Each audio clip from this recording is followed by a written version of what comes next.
Doctor YS Rajasekhar Reddy. ఆ మనిషి గుర్తు రాగానే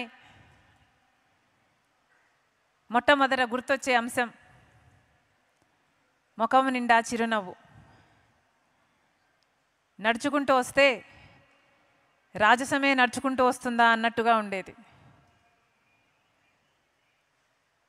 ఆ ఖద్దరు పంచ దగ్గరికి వచ్చి పాప్స్ అని చేయి చాచినప్పుడల్లా, నన్ను దగ్గరికి తీసుకున్నప్పుడల్లా ఎంత ధైర్యమో మాటల్లో చెప్పలేనిది.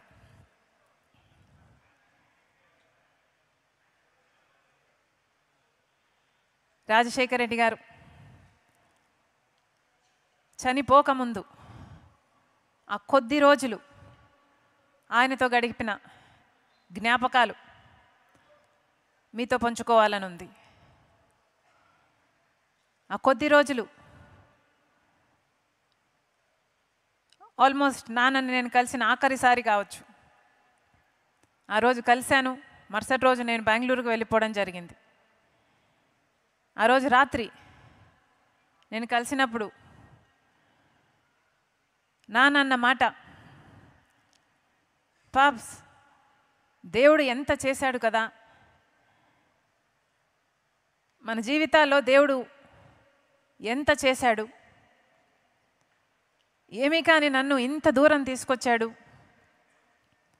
ఇంత సాధింపచేశాడు, ఈరోజు ఇంత చెయ్యగలిగాము అంటే, ఇంతమంది జీవితాలలో వెలుగు నింపగలిగాము అంటే దేవుడు నిజంగా ఎంత గొప్పవాడు,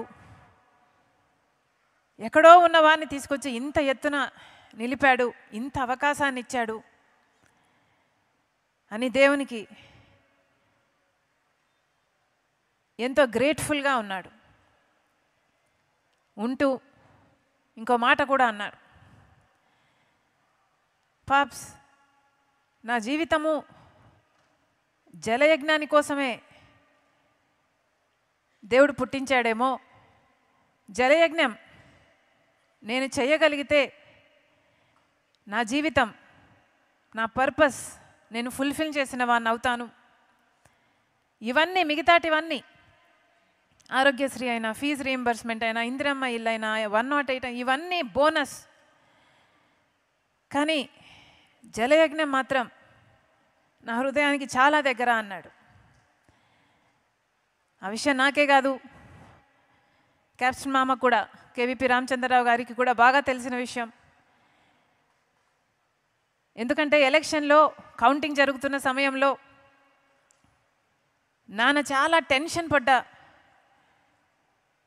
అంశం ఏది అంటే, ఎందుకు అంటే ఒకవేళ మనం మళ్ళీ అధికారంలోకి రాకలేకపోతే జలయజ్ఞం ఏమవుతుంది, అన్ని ప్రాజెక్టులు ఆగిపోతాయి, ఈ ప్రాజెక్టులలో పెట్టిన డబ్బంతా వృధా అయిపోతుంది, వచ్చే నాయకులు పట్టించుకోరు, జలయజ్ఞం పూర్తి కాదు, 1 కోటి ఎకరాలకు నీళ్ళు ఇవ్వలేమని చాలా టెన్షన్ పడ్డాడు.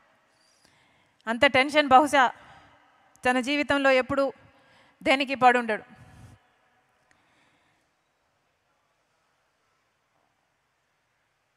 అంతేకాదు,